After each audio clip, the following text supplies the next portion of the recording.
بسم اللہ الرحمن الرحیم۔ ایسے لوگ قابل قدر ہیں۔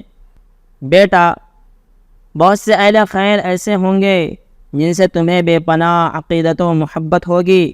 ان کے تئیں تمہارے دل میں جو پاکیزہ جذبات ہوں گے، تمہاری زبان ان کے اظہار سے قاصر ہوگی۔ ان کی داد و دہش، خیر خیرات، مزاج کی نرمی، دل کی پاکیزگی اور ان کے چہرے کی تر و تازگی تمہیں بے حد متاثر کرتی ہوگی۔ ان کی نرم خوئی اور شرافت و پاکیزگی کی وجہ سے بسا اوقات تمہیں ایسا خیال ہوتا ہوگا کہ وقت آنے پر یہ لوگ اپنی جان و مال، آل و اولاد، حشم و خدم اور سواری و مکان تک دینے اور خرچ کرنے سے گریز نہیں کریں گے۔ میرے عزیز، ایسے پاکیزہ اور بھلے لوگوں سے اللہ کے واسطے محبت کرو، ان کے لیے خوب دعائیں کیا کرو اور ان کے پاس بیٹھو اور ان کا احترام ملحوظ رکھو، لیکن ان سے ہرگز کبھی کسی ضرورت کے لیے سوال نہ کرو، مومن کی تحقیر نہ کرو۔ بیٹا، کبھی اپنے کسی مسلمان بھائی کو حقارت کی نظر سے نہ دیکھو، خواہ اس کی حالت کیسی بھی ہو سکتا ہے وہ تم سے زیادہ پاک باطن اور پاک ضمیر ہو، بھلائیوں کے حاصل کرنے میں تم سے زیادہ تیزی دکھانے والا ہو، والدین کی اطاعت اور خدمت گزاری میں تم سے بڑھ کر ہو۔ ممکن ہے کہ اس کے پاس جو مال و دولت ہو وہ تمہارے پاس مال و دولت سے بہت کم ہو، لیکن پھر بھی وہ بندے خدا مالک کے دیے ہوئے پر خوش اور راضی ہو، وہ بات کا سچا اور معاملات کا پکا ہو، اس کا دل کینہ کپٹ سے خالی اور آئینے کی طرح صاف ہو، اور ہو سکتا ہے کہ اللہ تعالیٰ تم دونوں کے لیے جنت کا فیصلہ کرے تو جنت میں اس کا مقام تمہارے مقام سے بہت بلند ہو۔ اسلامی آداب کی قدر کرو۔ بیٹا، جب کسی کے پاس بیٹھ کر اس سے گھن ہونے لگے اور اس کے ہاتھ پاؤں کے بے ہنگم آگے کو بڑھے ہوئے یا نیچے کی جانب کو مڑے ہوئے نیلے پیلے ناخن اور ان کے نیچے بیٹھی ہوئی میل و گند کو دیکھ کر دل مالش کرنے لگے، تو پھر ایسے شخص کے بارے میں سمجھ لینا چاہیے کہ یہ لاپرواہ انسان ہے۔ اسے جب اپنی صحت کی فکر نہیں تو اسے دوسری چیزوں کی بھی فکر نہیں ہوگی، خواہ وہ چیزیں صحت سے اہم ہوں یا اتنی اہم نہ ہوں۔ ایسے لوگوں کو دیکھ کر تمہیں سبق لینا چاہیے اور اپنی صحت کی حفاظت کا اہتمام کرنا چاہیے، اور تمہارے اندر ان اسلامی آداب کو اپنانے کا جذبہ پیدا ہونا چاہیے جن میں صفائی ستھرائی، ناخن تراشنے، بالوں کو موڑنے، ان کو درست رکھنے یا اس انداز کے دوسرے احکام دیے گئے ہیں۔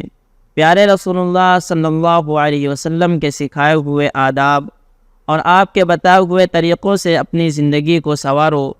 کیا کہنے اس معلم و مربی کے جو مخلوق میں سب سے اعلیٰ و اشرف ہو، اور کیا کہنے اس خوش قسمت امتی کے جو اس عظیم معلم کی سیرت و کردار کو اپنے لیے اسوہ اور نمونہ بنائے۔ بیٹا، جو دینی تربیت ہم نے تمہیں دی ہے اس پر اللہ کا شکر ادا کیا کرو۔ ذرا گرد و پیش نظر اٹھا کر دیکھو، کوئی ایسا ملے گا جس کے لیے شراب پیے بغیر رات گزارنا مشکل ہے؟ کوئی ایسا نظر آئے گا جس کے یہاں ملازمت کوئی ڈھنگ کی ملازمت ہے ہی نہیں جب تک کہ وہ مرد و عورت کے مخلوط ماحول میں نہ ہو؟ اور کوئی ایسا بھی ملے گا جس کے نزدیک زندگی ہے ہی نہیں جب تک کہ دوسروں پر عرصہ حیات تنگ نہ کر دیا جائے؟ ان کا نظریہ ہے جینا ہے تو پھر دہر میں کوہرام مچا دو۔ مہمانی کا ادب۔ بیٹا، جب کسی کے مکان میں داخل ہو تو داخل ہونے کے وقت ایک سرسری نظر مکان اور اس کے ساز و سامان پر ڈال لو، اور بار بار ادھر ادھر نظریں اٹھا کر اس طرح مت دیکھو کہ یوں محسوس ہو جیسے تم نے نہ تو کبھی کوئی مکان دیکھا ہے، نہ ساز و سامان، نہ کبھی کسی گھر کے مکینوں کو دیکھا ہے، اور نہ مہمانوں سے کبھی واسطہ پڑا ہے۔ اور جب کام ہو جائے تو وقار کے ساتھ سلام کر کے مسکراتے ہوئے وہاں سے رخصت ہو جاؤ، نکلتے ہوئے نگاہیں نیچی اور سامنے رکھو تاکہ نظر کسی ایسی جگہ نہ پڑے جو میزبان کے لیے باعث ناگواری ہو۔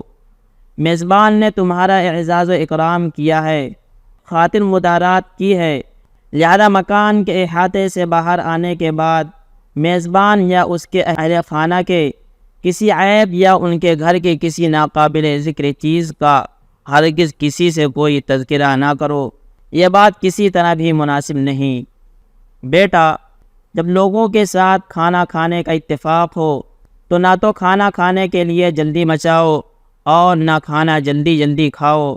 اسی طرح کھانا کھاتے ہوئے زبان باہر نہ نکالو، نہ دوسرے کے لقمے گنو اور نہ کھانے پر ایسا ٹوٹ پڑو کہ دوسروں کے سامنے کی بھی چیزیں سمیٹ کر چٹ کر جاؤ۔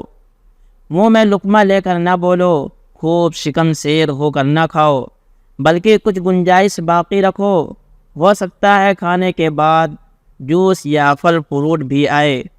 دسترخوان پر اتنی دیر تک نہ کھاؤ کہ اور لوگ تو پہلے اٹھ جائیں اور تم سب سے آخر میں اٹھو۔ منہ کی صفائی اور دانتوں کا خیال کرتے ہوئے چہرہ ڈھک لو، اور کھانے سے جب فارغ ہو چکو تو پھر اب دیر تک وہاں مت بیٹھو۔ بیٹا، اس زمانے میں ایک دوسرے کے گھر لوگوں کا آنا جانا زیادہ تر رات میں ہو رہا ہے، حالانکہ رسول اللہ صلی اللہ علیہ وسلم اس بات سے پناہ مانگا کرتے تھے کہ رات میں کوئی آپ کے مکان پر آ کر دستک دے، مگر یہ کہ اس کی آمد کسی خیر کا باعث ہو۔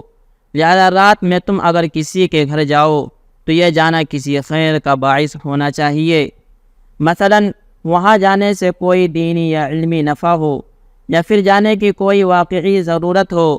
اسی طرح رات میں اگر کوئی آپ کے گھر آئے تو آپ کی اس کے ساتھ ملاقات ایسی ہو جو خیر کا باعث ہو۔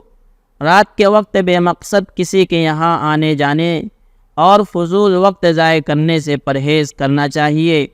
ہر لغو اور بیکار کام سے اللہ تمہاری حفاظت فرمائے۔ مجلس میں گفتگو کا آداب۔ بیٹا، اگر تم کسی مجلس یا پروگرام میں شرکت کرو تو سننا زیادہ اور بولنا کم ہونا چاہیے، اور جب گفتگو کرو تو تمہاری گفتگو مختصر ہونی چاہیے تاکہ دوسروں کو بھی اپنی بات کہنے کا موقع مل سکے۔